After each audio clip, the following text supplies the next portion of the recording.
This will be the first part of a restoration video of this 1985 Marlin. My lifelong friend of 69 years, Peter, and I will replace the transom and floor and then see how it performs. The first and simplest way to check a transom is to tilt it up and rock the engine and see if it flexes. In my search for this year's winter project, I found a checkmate that needed some engine work. When I examined the transom, I noticed some concerning cracks along the splash well. I simply asked the seller if the transom was solid, and he said go ahead and stand on the engine. As soon as I applied pressure to the cavitation plate, I heard this cracking sound.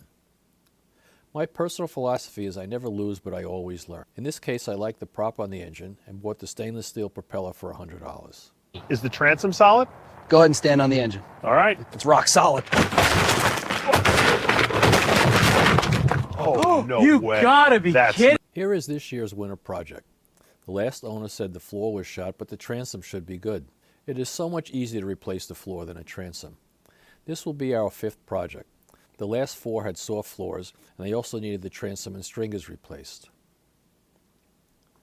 I was hopeful and thought we got lucky. I took a hammer and tapped across the back of the boat, and it sounded solid.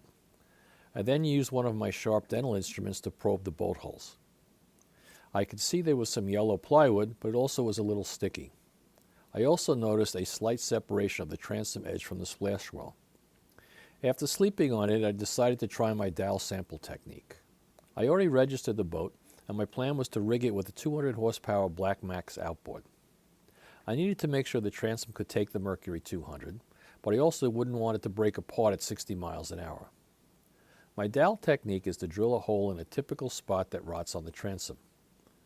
That spot is usually lower than the bolt holes that hold the engine in place. If the transom is solid, all I need to do is coat some resin on the matching dowel pin and tap it in place. The resulting damage is minimal, but you get the peace of mind knowing you have a solid transom. Good. All right, so the only way to really test to see if the transom is rotten is to just drill a hole, and we have the dowel pin we could plug if it's solid. So we do it a little bit, and then we come out and we examine the tip and feel if it's wet and soggy, and it looks like it's wet and soggy. Not only is the sample dark, but it's pretty soft and wet. So just like the Sidewinder restoration video, this boat has a piece of wood that goes across the entire transom for support. The challenge we had with the Sidewinder is the wood was solid and it took forever to remove the cross member. Fortunately, this cross member is pretty soft. So we noticed the transom edge had some separation. The trim was removed, and as you can see, the rot goes from the top lip all the way down to the bottom of the boat.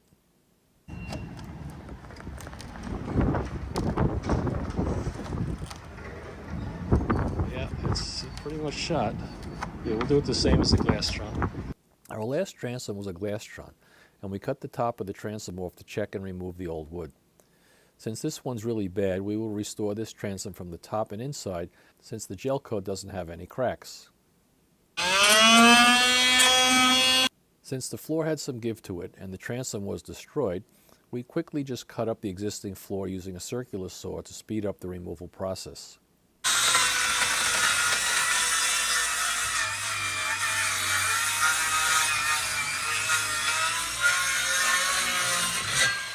I was surprised to see how much rot there was, since the boat was never bottom painted and there was no evidence of water inside the boat. See hold it right there.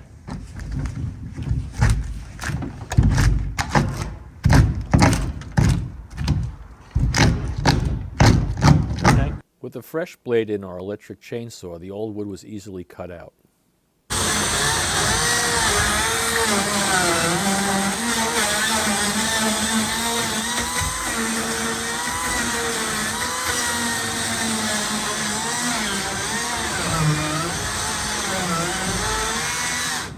There will always be some sections of solid wood.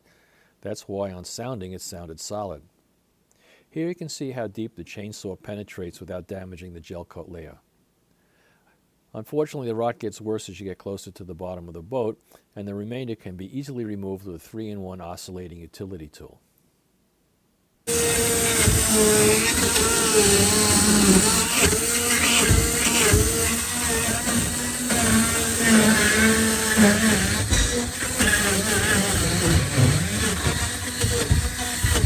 that completes the first part of this restoration video. The total time so far invested in the removal of the floor and all the rotten wood from the transom was 2 full days. The cost so far about $150 in blades for the Sawzall, the 3-in-1 tool, and the new chain for the chainsaw.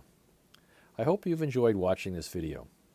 You can view some of our other restoration videos by clicking on the links in our description, as well as some of the tools and materials used in our Amazon affiliate links. Thank you for watching this brief video.